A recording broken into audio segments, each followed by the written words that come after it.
He's also a fellow of McLaughlin College. And he's going to speak today on prime ministers in the Canadian public service and the issue of executive dominance. I just wish Donald Trump could be here listening to your talk. He'd be very much interested in hearing about executive dominance. What's that? So, welcome, Richard. And on a special note, Richard just celebrated a birthday. We won't say which one, but we're going to present him with Happy birthday to you. Happy birthday to you. Happy birthday, dear Richard. Happy birthday to you. Thank you. Congratulations, Richard. You'll just give me some more life. You just breathe some life into me. Thank you. You're welcome. Okay. I sometimes get worried that I might go off to sleep and the mind may not turn over much more, so I sometimes try to get into these positions to sort of give a talk. And the background to this really was that when I retired, somehow or the other I got a call at one point suggesting that my students were going to arrange some kind of retirement thing for me, and I was asked to give a talk. And what I did at the time, perhaps just to kind of give some reflections, I entitled the talk Public Sector and Policy Making Challenges in the 21st Century. So I set it in a very broad context. And part of that looked at or raised questions about the institutions of government, but with special emphasis on the public service, since my field was public administration and public policy. And in that short paper, I sort of covered a sort of range of issues. And it turns out, in fact, that I followed it by breaking it down into sort of sub-presentations. And I think this one maybe ends about 10 years of doing it at York. So, by the way, Ian, I don't know how I ever got to York to be a fellow, you know, but I realized that it became a full-time job, you know, and, but then it's consistent with my life because I went to Guelph as a visiting professor, and I visited for about 40 years, really, you know, so maybe that's what visitation is about. But anyway, the interesting thing is that I thought I would sort of complete this based on some work I'd done at the University of Guelph, looking at institutions, by ending on the issue of parliament and a parliamentary system of government. And given what's happening now in the United States, one can actually look at that in relation to presidential system. And I think Arlaski in the 1920s wrote a very important paper on the relationship between presidential system and parliamentary systems. And some of what's going on in the US right now raises some interesting questions. We regard the British system as being really a constitutional system that is not written, but based partially on convention, royal prerogatives, and all of these sort of stuff. And the system has evolved, and in many cases transferred to the Commonwealth. And of course, there's also, one could make interesting comparisons between the old Commonwealth countries like Canada, Australia, New Zealand, and the new Commonwealth countries like Africa and places like that. We try to transfer that kind of institution to those countries without certain kind of historical background. And the question then of whether or not you can continue that system in that format. The opposite side of it is where you have written constitution, a presidential system, and you also move executive power into a president. But in the US, you have separation of powers, and these were looked at one time as kind of foolproof systems because you fragment power. But if one look at what is going on in the US now, it's not as simple as that. In Canada, then, we can argue, and even books like Ted Odgett's The Canadian Public Service in the early part about the law and the Constitution would sort of raise the issue of executive dominance, meaning in effect that it's the executive that defines the agenda of government. Yet it occurs in a system which is also parliamentary, because when you call it a parliamentary system, the law in effect must be passed by Parliament, and accountability is also in Parliament. And so it's an interesting situation.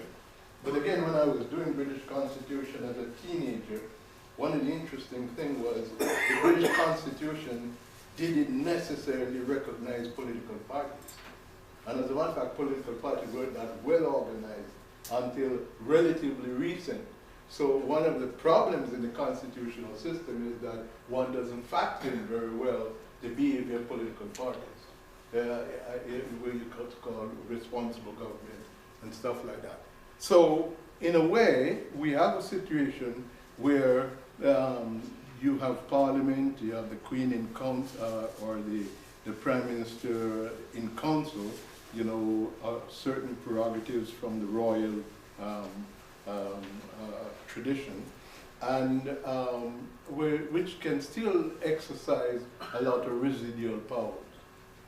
In Canada, of course, if we begin to look at the public service from the 1940s into the 60s and so forth, and I suppose maybe Don Savoy perhaps most clearly bring out this sort of stuff, is that you'll notice that people have gone pretty close to calling it a prime ministerial system of government, because everybody looked to the Prime Minister and pay a lot of attention to the Prime Minister and so forth. This has been further strengthened by the fact that if you have party discipline and you have majority in government, it's almost assumed that all you have to do in Parliament is to pass legislation because you have a majority vote. And in fact, if you want to think about it in terms of majority, you see what's going on in the US system now in terms of confirmation of the executive. So a party wins and so forth. It raises some interesting question again too, because we like to talk about elected government and the sovereignty of the elected, whereas some aspect of our democracy evolved from processes that are not totally democratic in the sense of representative government. But we, in fact, most of the time when we start discussing things like legislative council, the Senate and all of these, they have a history or a tradition which has to do with something beyond elected government. But basically, the idea that you want to bring certain sectors of society into the governmental process. And in fact, as John Porter used to say to me when I studied sociology with him at Carleton, he used to sarcastically say to me, "Well, Richard, who believes in democracy?" And the basic idea that you don't turn the power over to the popular, because this was regarded at one time as something that you just don't do. And because somehow or the other, it's ruled by the mob, almost. So we have evolved a system by which power then exists in the cabinet, the Prime Minister and cabinet, and it's further strengthened or supported by the fact that Royal Commission and task forces and/or administrative or managerial theory tend to define government more in terms of a triangle, with authority system coming from the top, few on the top, many at the bottom, and therefore it's a control system. I think in Oakeshot's book about the Leviathan, it used to be used as a kind of indication of how you talk about power in that sort of a context. So we have that kind of a situation then where gradually the Prime Minister, through the political party and the party being elected, gradually assume a lot of the responsibility of government. However, if we go back and look at some of the historical evolution of this, we used to have a tradition too though, where you have strong ministers. And ministers sometimes would not always agree with the Prime Minister. And we used to, when we get into the realm of talking about ministerial responsibility, you could, if you didn't like what was going on, resign. And that was one way of demonstrating that you have the capacity, you know, to reject some of the position of total domination or control in that triangular model of government. But nevertheless, if we look at it as the system evolved, is that it gradually became more managerial, top-down, priorities are set. Now, I argue in this paper that that process was strengthened in the 1960s after the Conservative established the Royal Commission, the Organization of Government of Canada, the Glasgow Commission, decided to rationalize the Canadian governmental system as a managerial system. And Glasgow used a management philosophy that basically speak of a legal constitutional system, but where power resided in the Prime Minister, the Cabinet, and to a certain extent, you could actually delegate that power down to ministers, to Cabinet committees, to departments and agencies and so forth. So Glasgow kind of outlined a system where every department was a kind of management system, and each management system was aggregated upwards. And I think volume 1, we used to like to joke about this in class, I think pages 48 to 63, it sets out a framework, the Prime Minister, the Cabinet, the Treasury Board, the Department of Finance. And at that time, when Glasgow reported, you know, the Department of Finance was almost the powerhouse of the government of Canada, made all the major decisions. In fact, I saw an organization chart in Ottawa in the early 1960s when I was looking at Walter Gordon was Minister of Finance, and I think Lester B. Pearson, Deputy Minister, not Lester B. Pearson, oh my God,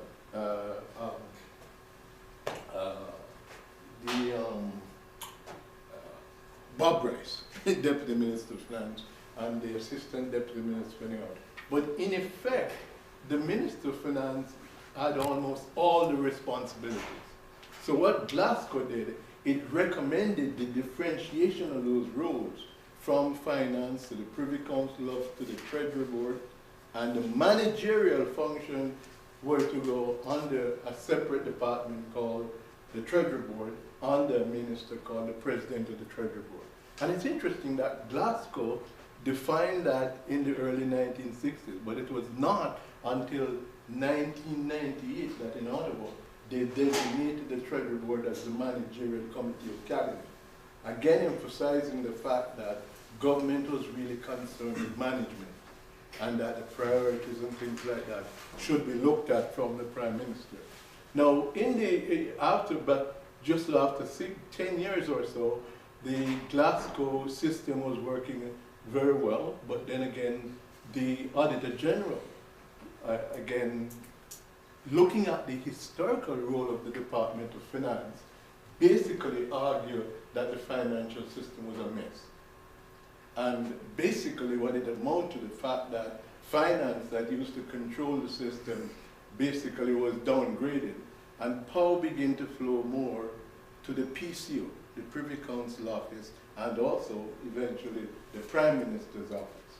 And in an attempt to actually kind of stem that kind of a switch, the Lambert Commission, the Royal Commission of Financial Management and Accountability in the 1970s, articulated a philosophy of management, but accountable management, indicating that the major emphasis should be placed on the role of Parliament in approving the financial responsibility of government, and therefore central to the whole process was a fiscal plan, and that sort of gave back finance some tremendous power in terms of controlling the fiscal side. However, the political priorities still were in the PCO.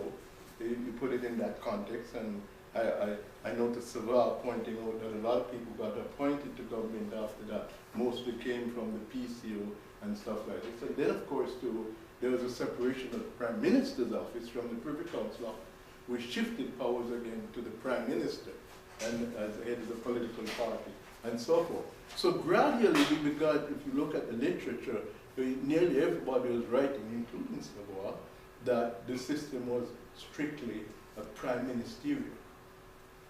Okay, the recommendation of the Lambert Commission in the 1970s led to some changes called improved management.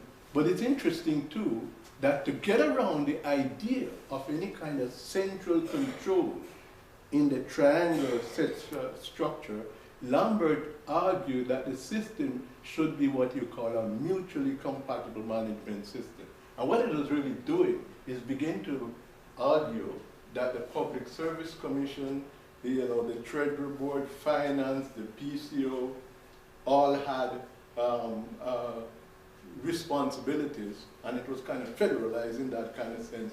So essentially it was recommending a polycentric system of policy making. So in a way there's that struggle between the triangular managerial structure and the democratic political process where we invert the triangle, where the base is the Canadian population which elects parliament.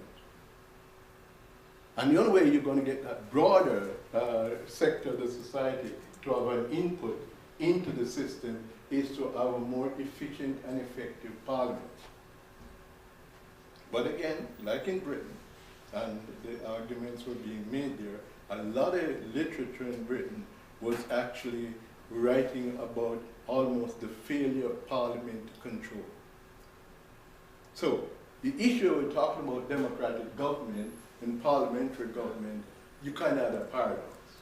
You say it's parliamentary, but it's largely prime ministerial and prime minister and cabinet driven, especially in a situation if you have political party solidarity. It continues to be an issue in the British Commonwealth system. When I went to Jamaica, for example, looking at the system, one of the things I realized, of course, Jamaican ministries didn't have legislation. Every time you have an election, the Prime Minister designates the ministerial structure. And if you look for any accountability in Parliament, it doesn't exist in the sense that there's a statute. Like in the Canadian system, it's statutory, and you can actually identify the statute. In fact, one of the things I train my students at the University of Guelph to do, every time they look at a department and agency, I said, go look at the revised statutes of Canada, and go and find the act setting up the department. Such and such a department, the functions and stuff like this. And a lot of people never even realize, in fact, I'll say, in teaching university for years, very few people sometimes recognize for a very long time that statutes of Canada were in the library. Because who look at a statute? And that's all. As a matter of fact, when I was doing my PhD thesis, I went and talked to Simon Reisman in the Department of Finance, and the guy scared the hell out of me. He says, did you look at our statute? And I sort of shifted the chair and said, am I supposed to look at that? You know what I mean? Because again, we normally didn't do that kind of a thing. But yet, if you start looking at the Blue Book, the estimates and all that sort of stuff, you discover how central the whole financial control and accountability is. And also, related to financial accountability, I remember when Information Canada existed, I used to go to Information Canada and actually take a lot of these documents, go and look at the committee reports, sit down and read the committees. And in fact, and there was where members of parliament performed a significant role in committees. Not so much, you see these flashes on question period, and it's almost a show. You go in and try to say something exciting to get the camera on you. But in a way, in committee, very often, one can get detailed analysis of what's going on.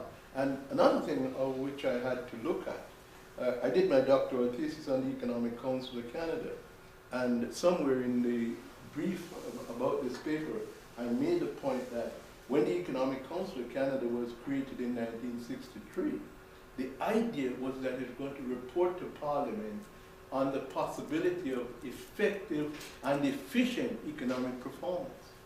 Here's the interesting thing. The Economic Council was given the right to publish without the authorization of the Cabinet. So it could go, do its research, publish its findings, and put that in the public domain for discussion. But it didn't necessarily require that the cabinet control what it says. Here's the interesting thing. When in Australia, they suggested to Prime Minister Menzies that Australia should create an economic council, Menzies says it's undemocratic.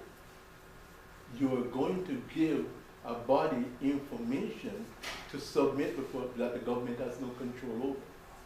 And here's the thing, part of that equation that we're talking about, that the elected representative should really have the primacy and therefore should not open itself to scrutiny by an outside body.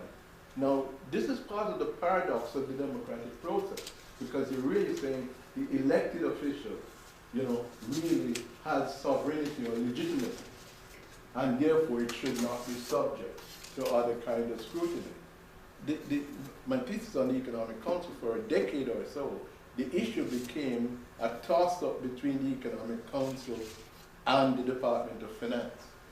Became a struggle over information about the performance of the economy. However, when the council was created, that external information was supposed to be produced to improve public knowledge, to provide information so that you could have a more educated discussion on public policy. So yes, that issue continues. Now, I made the point in the paper that one of the things to understand about the democratic process, and again, we're talking about the white paper on income and employment in the 1940s.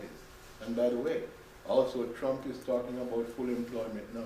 But in the US, in the early 1940s, they passed the Full Employment Act. And the Full Employment Act created an advisory body to the president. And the first chairman of the Council of Economic Advisors, Edwin G. Nurse, wrote a book called Economics in the Public Service. And basically what he argued, he says, I'm an economist. I give you rational advice, but I have no right to tell you which direction you should choose. I'm a scientist, to put it crudely, and I'll give you the information, I'll give you the data, but it's not my job to tell you which way to go.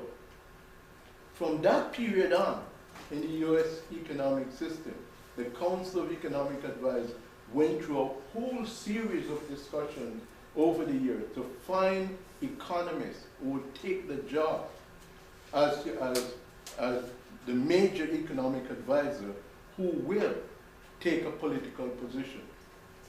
So again, one of the issues that it produced was you wanted advisors who will then do what you want them to do, or to advise, take a position that is consistent with the desire of the executive. And here in the social science, we're talking about rational knowledge, and we're talking about speaking truth to power and things of that nature.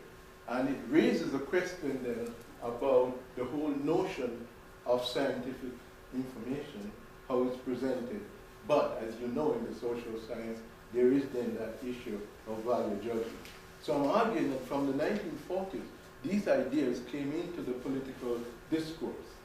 Now, I also pointed out in the paper that because of the patronage scandal, in 2006, Prime Minister Harper created a budget information office and a budget officer, 2006. It didn't take very long before the budget officer resigned.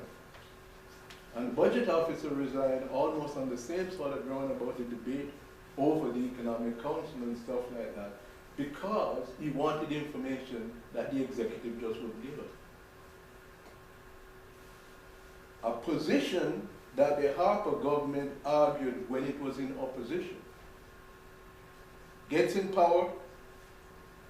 The question is, if I give that information for serious analysis outside the government, you're going to become critical of the government and you become an opposition to the government.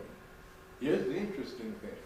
If we track the role of the Auditor General, almost from Confederation right through to the 1970s, one of the source of governmental reform in the 1970s was the Auditor General. The criticism about financial business and the idea bringing forward to the public. And it became a very issue in terms of what is the role of the Auditor General, and we go through all this thing about comprehensive audits and all of these sort of things.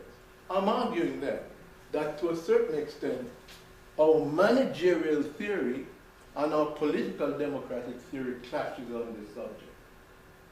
To the point where, if you track the whole issue of accountability in modern government, and by the way, when I was doing this presentation, I could have gone back 30, 40 years to literature on this, the consistency of this dilemma of accountability in modern government. And if we're saying it, you have it in Britain, Canada, the United States, then think about what it's like in developing countries and places like this, where you're trying to create a kind of a situation to have better understanding of knowledge in that. So this is the central kind of argument I'm saying, that if we follow chronologically. Now, one of the reasons why I got a little closer to this kind of information is when I started teaching at, well, perhaps because of my PhD thesis on things like the economic council, I began to ask students to look at public organizations. That is to say, instead of giving a general course on public administration, where you start from the beginning organization theory, and you go through right to the end, and you start discussing accountability and all of these things at the end. Take a particular organization and ask them fundamental question. What was that organization set up to do? What is its mandate? How has it functioned over time? Now, it's very interesting because when you study organizations that way, first of all, one of the things you're going to find out, most of what we believe about how and when an organization was created is wrong. If you go around and ask people, for example, why we have a Department of Health or Ministry of Health, you kind of get the impression that somebody sat around and said, well, the Canadian health is deteriorating at some point. And some good guy says, no, we can't have this, so let's create a Department of Health and look after it. No, it didn't basically happen that way. In some cases during the war, as a matter of fact, I usually tell my students that the health department started as the Department of Artificial Arms and Legs in 1960 during like World War I. You know, and you go to the US and study the same social thing. And I did a study from the Scandinavian school, the Danish Red Cross, and things like that. Some of these organizations, that's how they emerge. So what that does, it begins to put you in the position to pose the question, how the organization gets started, how it operates, and how has it performed. And very often it tells you a lot about the organization that is contrary to general beliefs. Just like, as a matter of fact, some of this kind of work studying organization come from people like Phidd, who study TV and the grassroots and all of these things. We try to show very often that organizations didn't do what we claimed they were supposed to do, or they were transformed. Most of the time, something you were talking about earlier today, Ian, by the leaders, that somebody gave the organization a mission, that people who passed the act to create it didn't even intend to do that, but that person. And by the way, that's where the white paper on income and employment in Canada, again, it was some professors at Queen, McIntosh, really academics who wrote the white paper. And some of these things were anything that went to Parliament and elected people to find these things. So we need to look more at this whole democratic process. Now, from the kind of analysis I'm making, is that what it means is that democracy is built on a whole range of institutions, and we should not assume from any one aspect of it that it's viable from it. And it can, because of that, it's vulnerable and it can break down. And perhaps what's going on in the US right now is a kind of illustration, and you see what's going on in European countries and so forth. It then makes democracy kind of fragile in a way, and yet it's perhaps is the most informed type of government that we've seen today.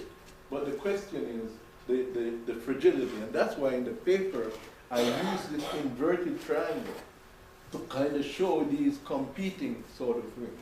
So the Senate, the House of Commons, the consultative bodies, advisory groups, the mobilization of resources, and all of these sort of things are important to the effective functioning of a democratic society.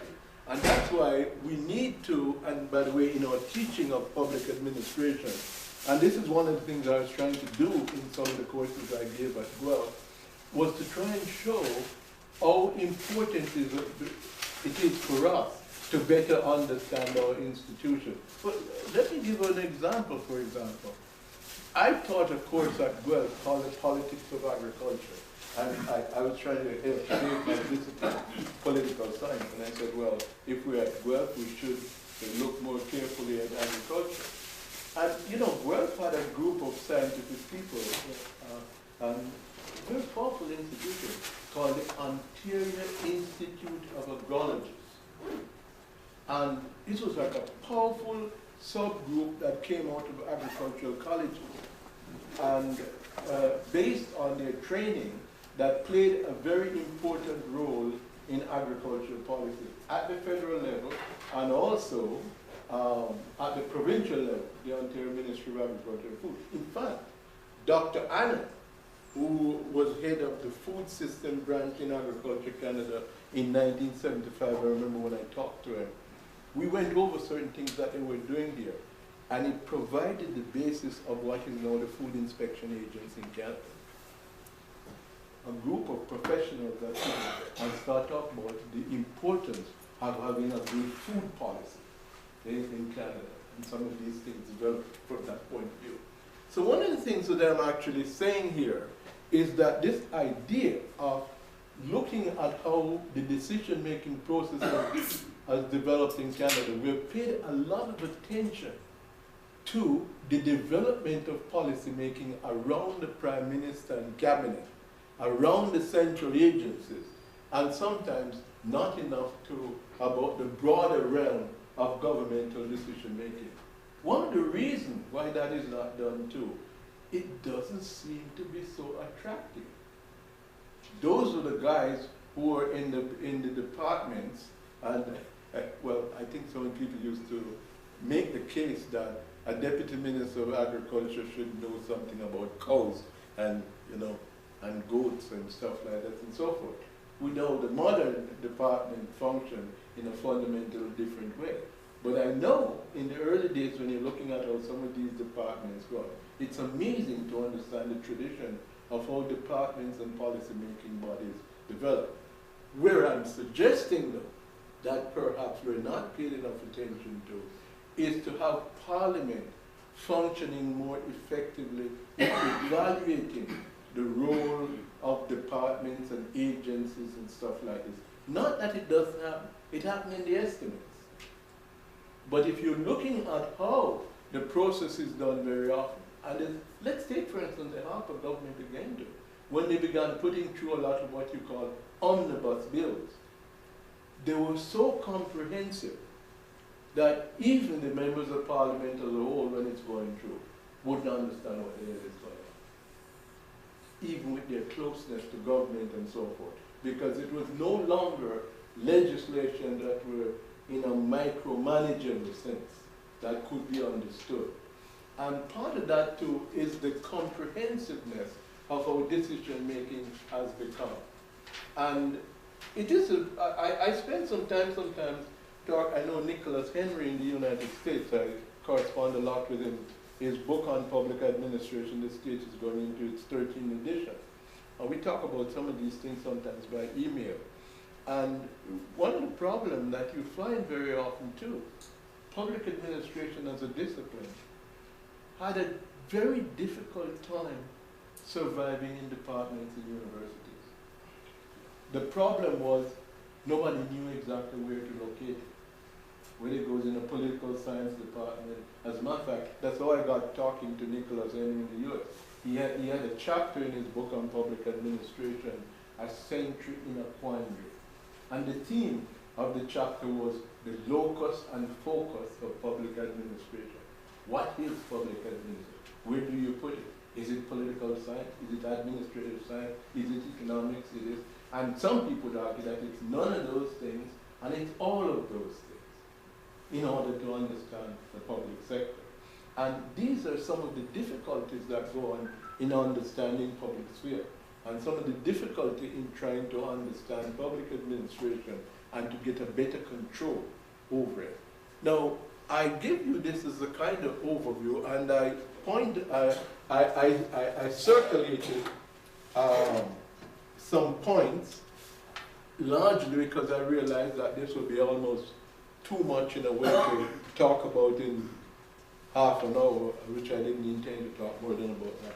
And therefore I put some points on about 3.5 pages or something like that, with little things where one could pick up and ask questions or something like that. And basically what it does, it goes through things like towards a more democratic public administration system in Canada, the effectiveness of public, and which one is posing questions about that, the importance of openness and transparency in government.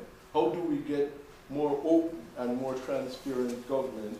Linkage between parliament, parliamentary system, accountability, prime ministers, prime ministerial government, what are some of the recent studies, the cabinet, ministers, ministerial responsibility, and I go on.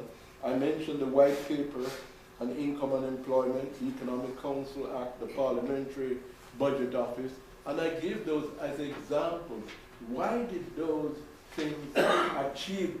The white paper achieved some results. The Economic Council was successful in part, but a failure in others, in that it didn't function good well in the government.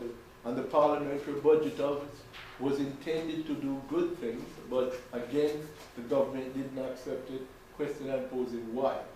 And part of the why comes with the framework I'm presenting here, that it's kind of inconsistent with the notion of power and losing control. And that's exactly what you're getting from Donald Trump in the US. When you begin to look at it, I am president, and his assistant will come out and says, you're not respecting the president. The president says this, you should do this, because he's the president. And you then do not necessarily think you have to understand the Constitution, or that there is a rule of law and a court system that one needs to understand within the system. I will argue that the Glasgow Commission played a very important role in outlining the framework of management. And by the way, Glasgow is 5 volumes. The Lambert Commission was also another big book. The Gomer Commission, task force, is also another big thing, which, as a matter of fact, one of the interesting things when Gomer did his report, a lot of people, even members of parliament, did not understand the role of the central agency. They confused the Department of Finance and the Treasury Board. They didn't know the difference between the role of the Treasury Board and the role of the Department of Finance, because it just didn't go by the name. He says, in fact, if something to deal with finance, it must be the responsibility of it. Yes, Glasgow separated the Treasury Board to take it away from fiscal policy, so that it would deal with all of them. But yet, even that was not clear. And I'm sure some of the changes that have gone on in the government of Canada is not generally understood by some of the people even in Parliament. And that's where parliamentarians can perform a more efficient role if they spend their time looking more into the intricacies of how the government is managed. Everybody cannot be a minister. And you can't just think that unless you get a cabinet post, you're not really governing. So all of these things, these little points that I mentioned, they're really just things that I suggest that I make a distinction. By the way, a book I wrote in 1978 with Bruce Dern, I made a distinction between political management, policy and priorities management, management in government, economic management, each associated with a different minister, and the confusion that can go on in government because you confuse those managerial roles and so forth. So, and the government, from the 1960s to 2017, it's Canada's 150th, the rationalization and transformation of the government, most of it took place between the 1960s and the present. So in the 150 years is the last 60 years or so that we really can talk about some of the most significant changes in the machinery of government. More complex, more complicated, but also more and more problems in maintaining a democratic and accountable and transparent system of government. I will basically sort of leave it at this stage with these points at your disposal that we can discuss these things. Thank you.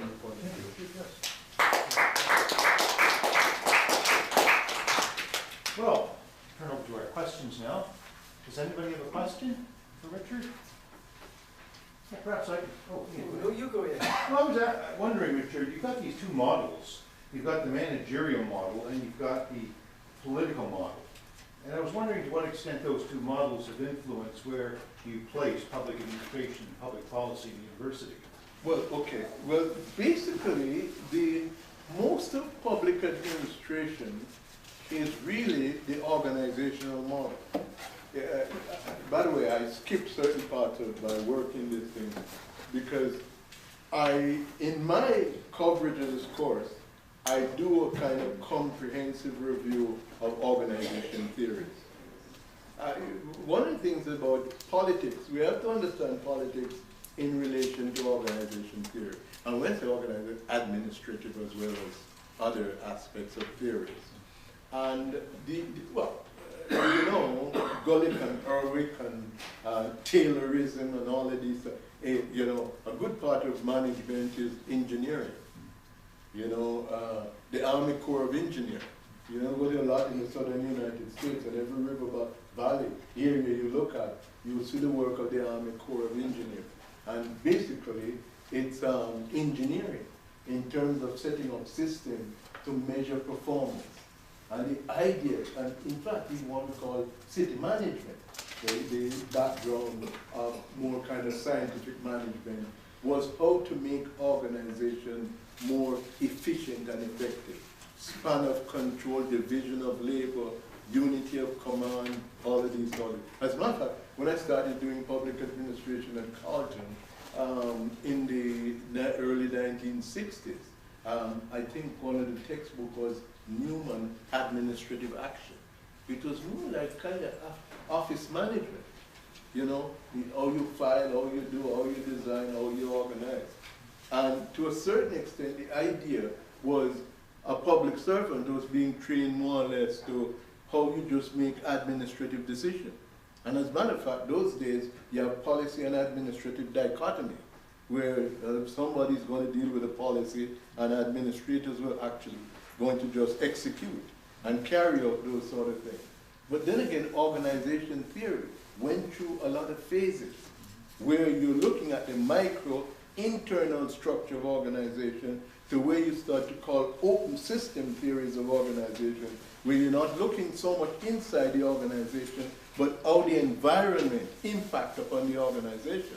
So in the case of like universities, and by the way, so for any major corporation and stuff like that, you can then talk about things like what we would say institutional role, managerial role, and technical role.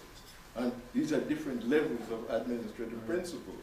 And they apply in different ways in organizations.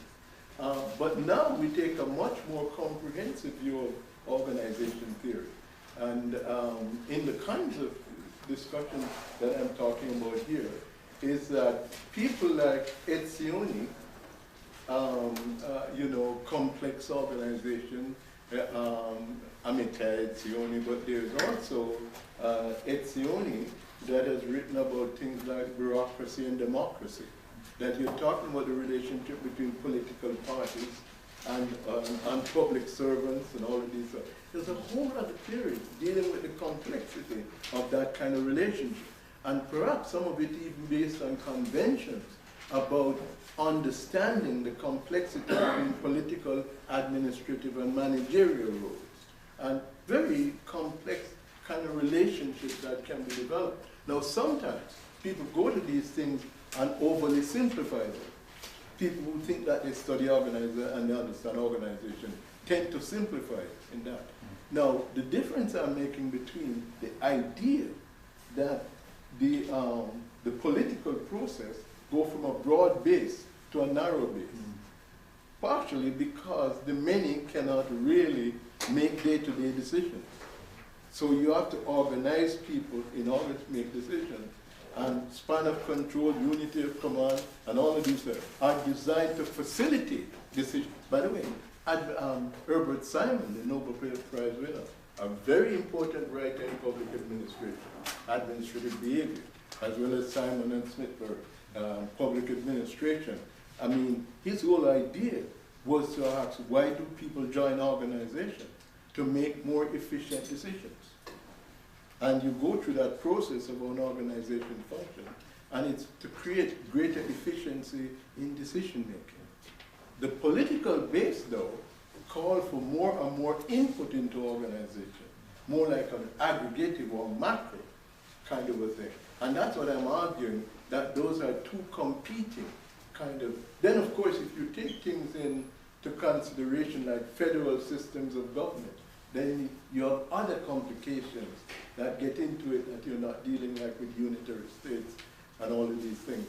And all of those things complicate the public administration system. So the only reason why I'm using that, as a matter of fact, that is also used by some people to create greater decentralization in organizations by suggesting that you mix the vertical, and the invert triangle in decision making. Ian. Well, when I was thinking about coming to this talk this morning, Richard, I was thinking that in 1982, I taught a course, Canadian Public Policy at the University of Lethbridge. And guess what the textbook was? Dern and Phidd.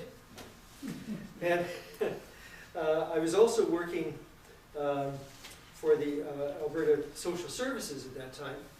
And your book, for some reason, made me think that, accountability is always being prepared to demonstrate that you're doing quality work. So one of the things I did for social services, I had to sign all the daycare licenses in southern Alberta. And the daycare inspectors had a checklist. Is there enough window space? Is the Canada Food Guide being followed? Are there enough staff? And for them, that's accountability. And I said, but how do you demonstrate quality?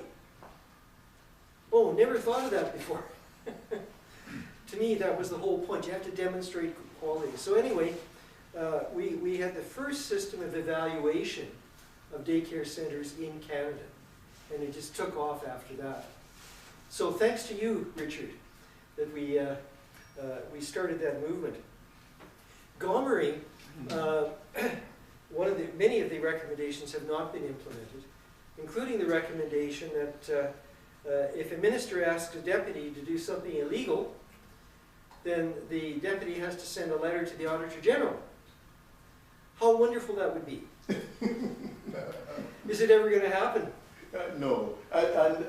When you see those things, this thing about like public, actually, the fact that you raised the thing about that book about public policy, it's kind of interesting because even Bruce and I, when we're going through this process of writing about public policy, some of that started by looking more at James Anderson and C.O. Jones' introduction to the study of public policy.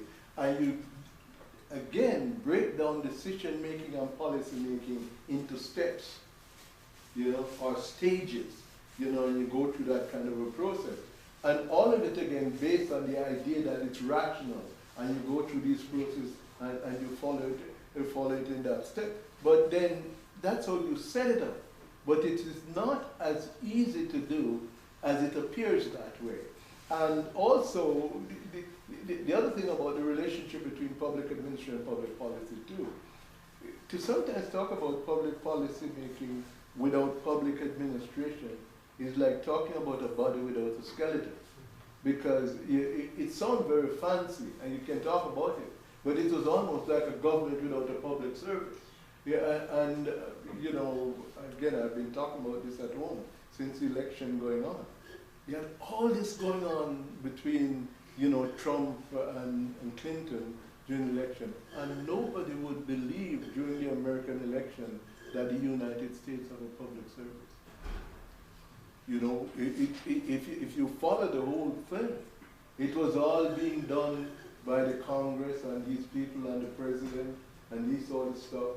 And because they use the term bureaucracy in a negative and pejorative way, it means that the public servants are bad people.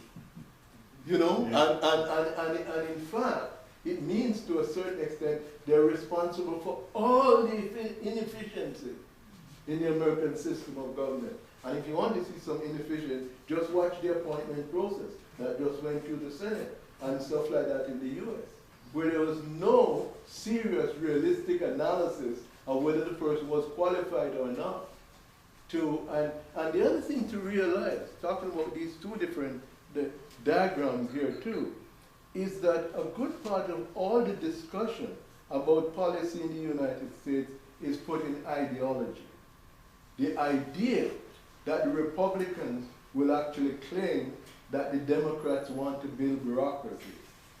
You see, and theoretically they give the impression that the Republicans believe in markets and they're going to go along that kind of stuff and they don't want bureaucracies and stuff like that. Far from the truth. But that's the way the debate is couched. And even that debate between Sanders and Cruz, Ted Cruz, the other day, that's what it was all about. He gets up, Sanders said something, and he gets up, and you liberals, and that's all. As a matter of fact, I used to tell my students that members of the United Church in Canada, they went to the States, they were put out as communists.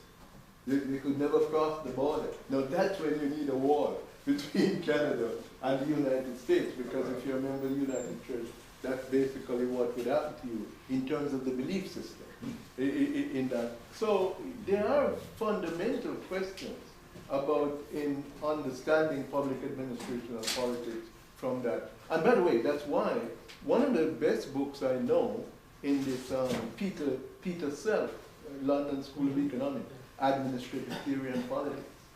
Very interesting read if one read it to understand the clash between administrative theory and politics in that. Oh, we have two questions here. Daniel's first and Mr. second. One can let our guests go first. I wanted to know, like, after the 2008 financial crisis, a lot of people realized that the neoliberal model has failed, and they pointed back to the Keynesian model. Do you think that if we brought back the Keynesian era, it would change the way that both parties look at government and bureaucracy? Because well, the thing about ideas is that all of these things exist only.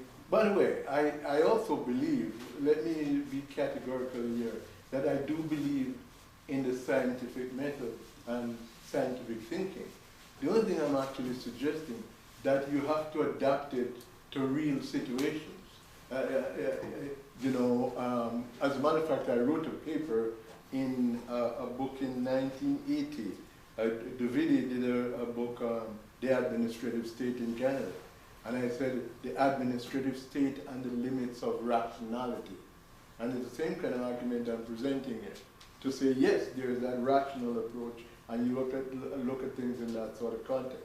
Well, Keynes came up with a formula to make decisions under certain conditions. It gives the state certain kind of responsibility. As a matter of fact, when I quoted the white paper, the Beveridge report, the Full Employment Act in the United States, that's what it was about.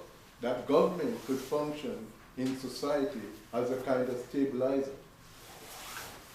You know, when there was unemployment, you could use a certain strategy, you know, and of course when there was full employment, you could vary the strategy and so forth.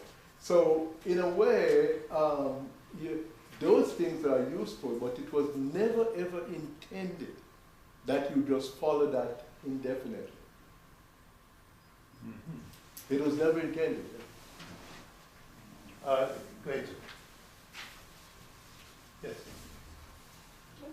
Thank you, Richard, for that presentation. I just have maybe a comment on a question. Yeah.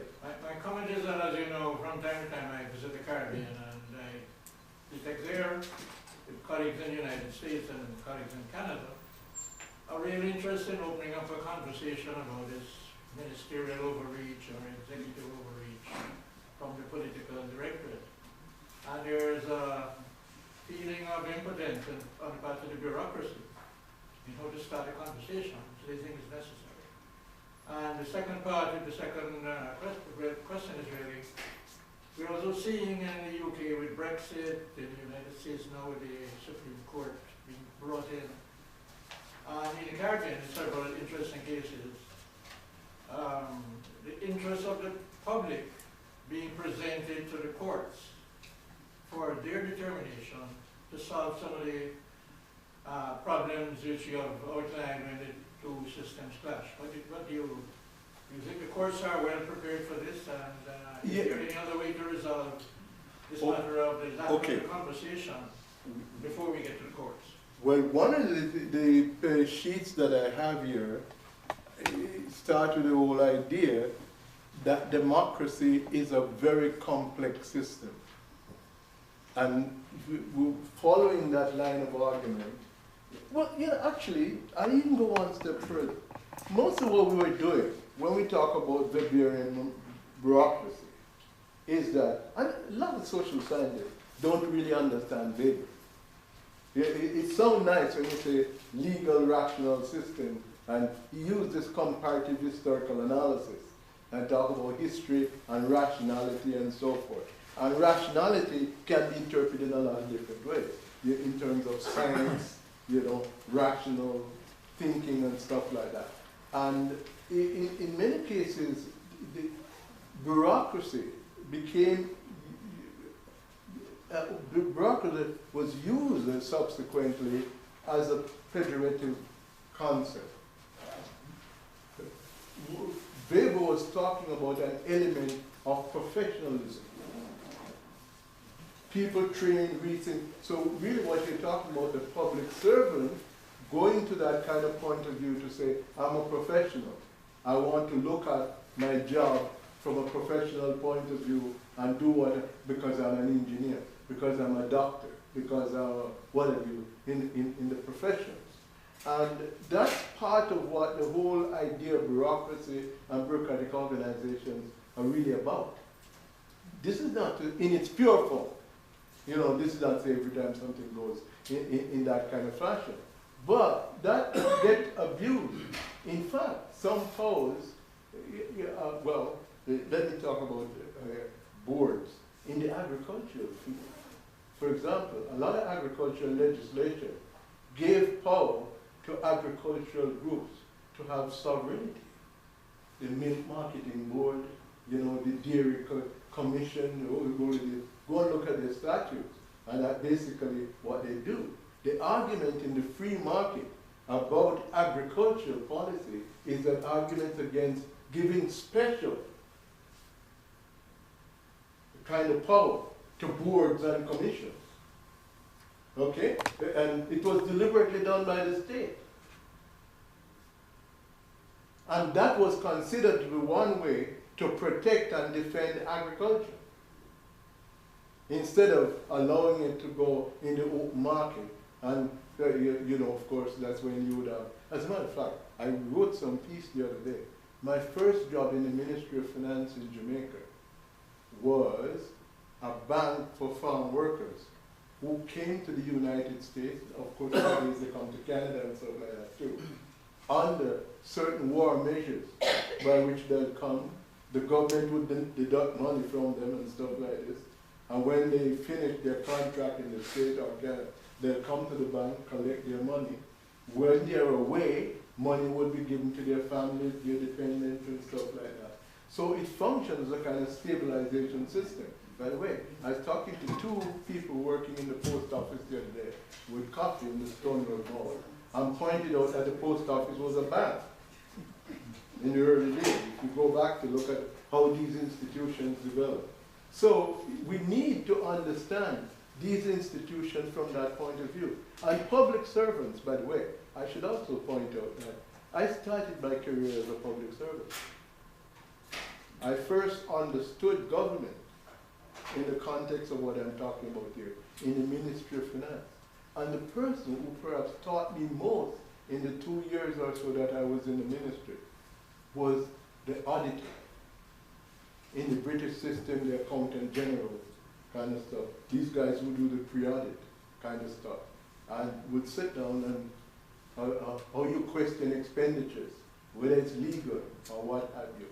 Those kinds of things. And that was early exposure to that.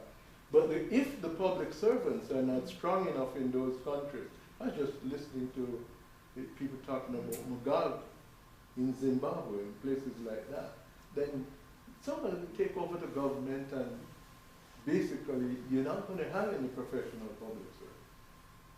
And in fact, even Trump, the way he's behaving right now too, is that the guy is basically suggesting that there's no such thing as a professional public servant. He goes to the government with a kind of belief that there is, you know, the Lord Acton, they used to say, power corrupts and absolute power corrupts absolutely. There's some more dictum to that effect that you have in that sort of thing. But it's a kind of power trip. And you're not talking about how to make efficient and effective decisions. And that's where those two models kind of come in. The decision managerial model and the, consultative information model comes into play. Again, I did a question. Yeah, and it gets back to Richard, to your ideas about the transformation of institutions and accountability.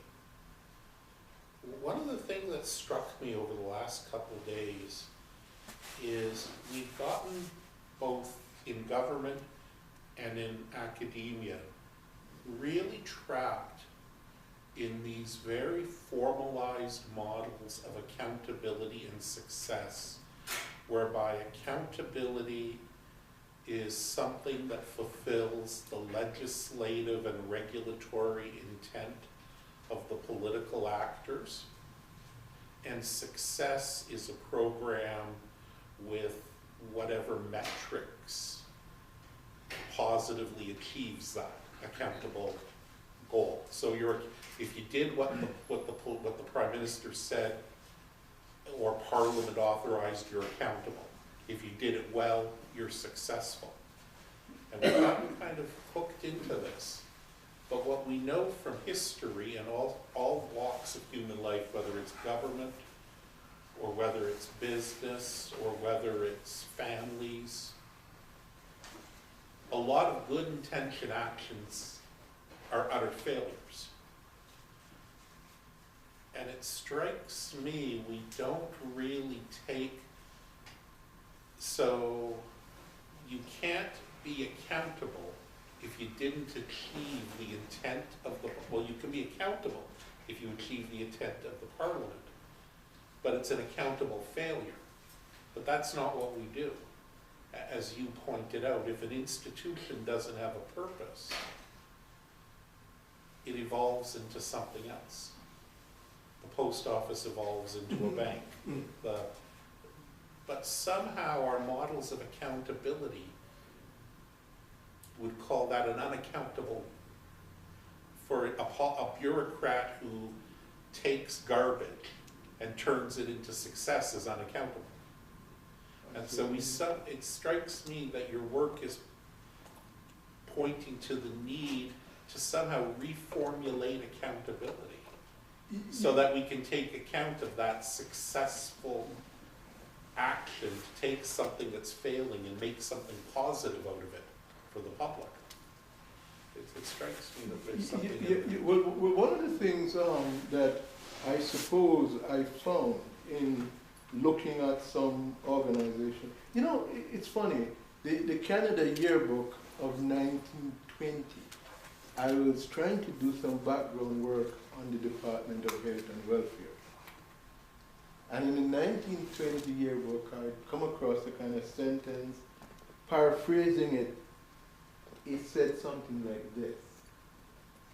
In no country is civilized or progressive, you know, if children die debtors to society. And you know what they were dealing with? High rate of infant mortality.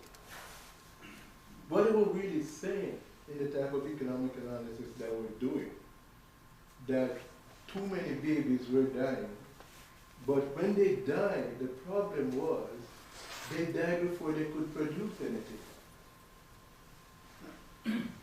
So they were basically born debtors to society in a way, because, yeah, and that way it's almost like Jonathan Swift, Modest Proposal to Ireland, the potato business. You know, when you say we should fatten babies for food, you know, and in a way, it's a very important thing about, like, almost kind of public choice theory.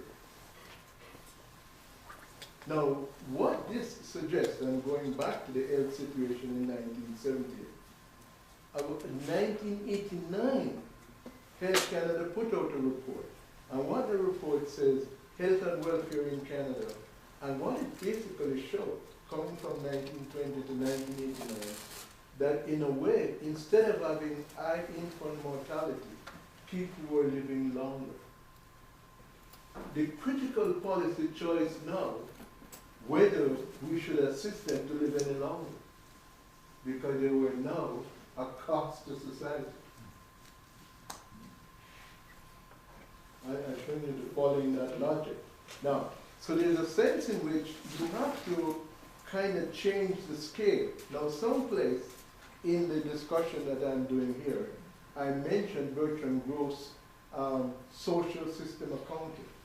Sometimes when he was asking for something broader than just national output and those sort of things, we begin to look at more the health of a nation, not health in the just health and welfare sense, but health in, you know, the kind of total performance or quality of life. It's like at some point people used to say that Canada was the most advanced country. We talk about quality of life. Or some of the Scandinavian countries, if you go into the idea of looking at those sort of things. So yes, we have to sometimes reevaluate. Now, the so-called Danish Red Cross, if you go back and look how it began, and you look at what it is today, it's a completely different organization. So if you're going to evaluate its performance, you have to shift your slide rule and know what you're looking for. So you then are going to ask different questions and better questions. And again, that accountability, you know what the Lambert Commission did? It defined accountability as something analogous to electricity. It's almost like, I don't know what the hell this thing is, but it certainly shocked the whole damn system. You know, and if someone put that damn thing on you, you'd know that you're being executed, you know, electrocuted. You know, but you wouldn't necessarily know what the hell it is. Yeah. And it was a kind of nice way to put it in that kind of context. And this whole accountability thing, very complicated stuff, but it's very important to us because it's really helping us to understand what we're doing and where we're going. And perhaps another way of looking at this is what we could call the values test.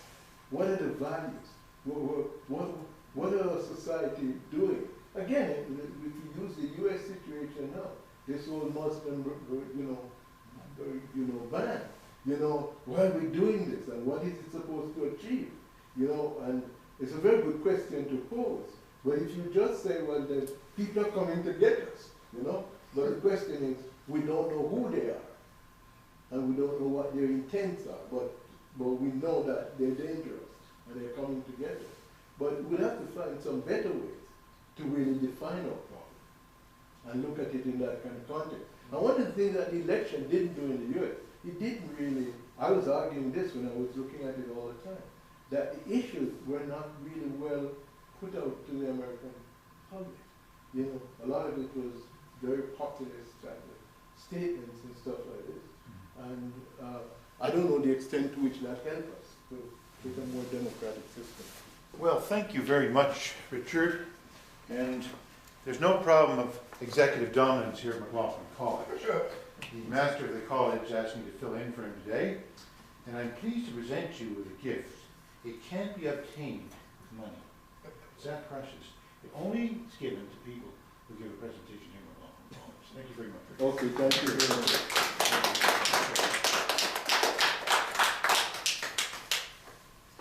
If we have more questions, perhaps we can ask them individually, Richard. Come on, I haven't heard anything from you behind there. Richard, thanks for coming today. Give us a little-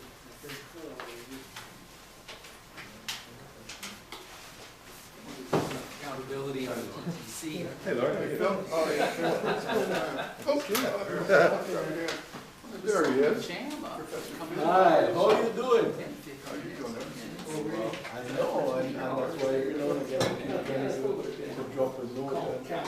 I'm just coming back to the meeting, I wanted to get here, so I'm a little late.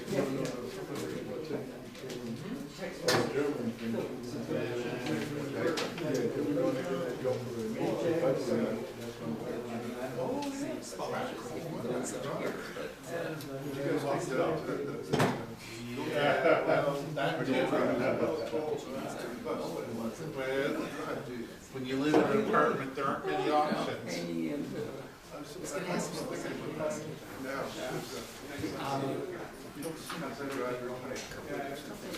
Actually, one of them is, have access to Jay's or the stuff. What I need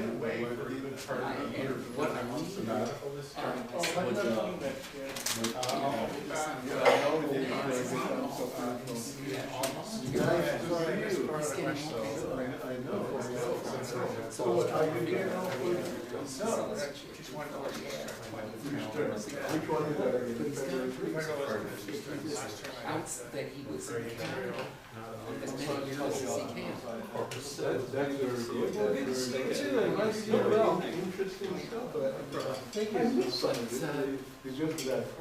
Finding out some stuff from the BBC showing I was a professor there. You have to come up We found the American sociologist, and there was an entry apparently. So you have to come, you don't do any grading or anything like Yeah. that? What do you again? But it's about 7 pages into this article, and I can't open that. So I was wondering if I could forward it to you.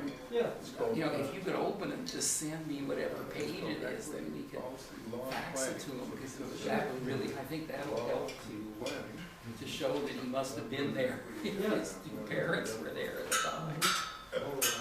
But you know, it's night, it's night. There was something about, probably incorrect, but I couldn't remember what it was. That was on my mind. I usually enjoy that because, So, I usually argue that say anything about truth and accountability in light of things like the you abandonment. can't leave it. You know, you think about it. What but then you also realize it's like as well for them. You have these crosses on which they almost from the first day you saw them there. Most difficult to file the handbook, You know? start. Yeah. And I used to compare that to a bank. The days when a bank. Probably extend it to the nice street. 8 years. 4 years, what they should have done, and that's the whole problem. If they had a minority government, then they could say, well, we're hopelessly, we're in favor of approach A and the NR, and the NDP's in favor of approach B, and the Conservatives are in favor of approach C, so we can't do anything. Once they have a majority, that's no longer an available option. A lot of these Right. stuff you like You've been advising them, put let's it see, together. let's have 4 or 5 regional. You're an amateur. keeps, It sort of. works so well in Ontario. Yeah. What other- I mean, Because they did. Yeah, I know. I got it, but we have to do Dragon Pro. Yeah, no. Oh, yeah. no. You see the first one. And then the restaurant we went to. Even Oh, James, oh, was there a did they come close to a consensus on what it Yeah, should be? oh yeah, and it's 60%, in fact, it's a single transferable vote. On Was the it? true ones, yeah. Oh, And No, it got, Isn't that the same one as Henry Angus proposed and was put in the 1952 provincial election that brought in social I credit? think so, yeah. I mean, Because the idea was that they were only thinking in terms of three parties, and the Liberals and Conservatives could name each other's second choice. So you And took the the bus CCF down. would be kept out of power, Yeah, and then a hardware salesman from Kelowna got in instead. yeah, Yeah, okay. yeah. It's okay. So they, Well, some of them, legislation said that they needed by the way, by the time you 60%. it feels Vote in like favor of that. 59%. You could just go to sleep. They actually had the legislation. But, 59% is as big a mandate as we ever well, get yeah, on it. well, exactly, they were, I mean, all They these work things into like that. it. But if they had, and I think if they had a citizens assembly in Ontario, for example, for the I general, don't have to do it 3 days. so we'd like to have this type of voting system, well, then do it for Ontario. Don't, you know, have some experiments. I would never, ever get a census rate across the country. As to what, You do So we province should by keep in province. touch. Yeah. We Sure, should. Federal. You open, yeah. But there are things we need to do. Oh, yeah, oh, Forget yeah, it, because I was, my yeah, mind was I distracted by other stuff. 35 years.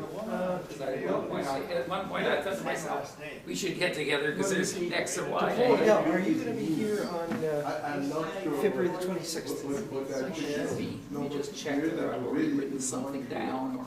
Because that's the day I go out west. Looks like These are the 2 weeks, they're much better than 1 week because you can see more at once. No, I'm physically going to be here, I've got, wait a second, that's January. I didn't think I'd have that much stuff written in. That's a Sunday. The really The- hard the- one, 26th? Yeah. February, No, I'm sorry, I'm thinking of the 16th. which is like next week. Yeah. Yeah, oh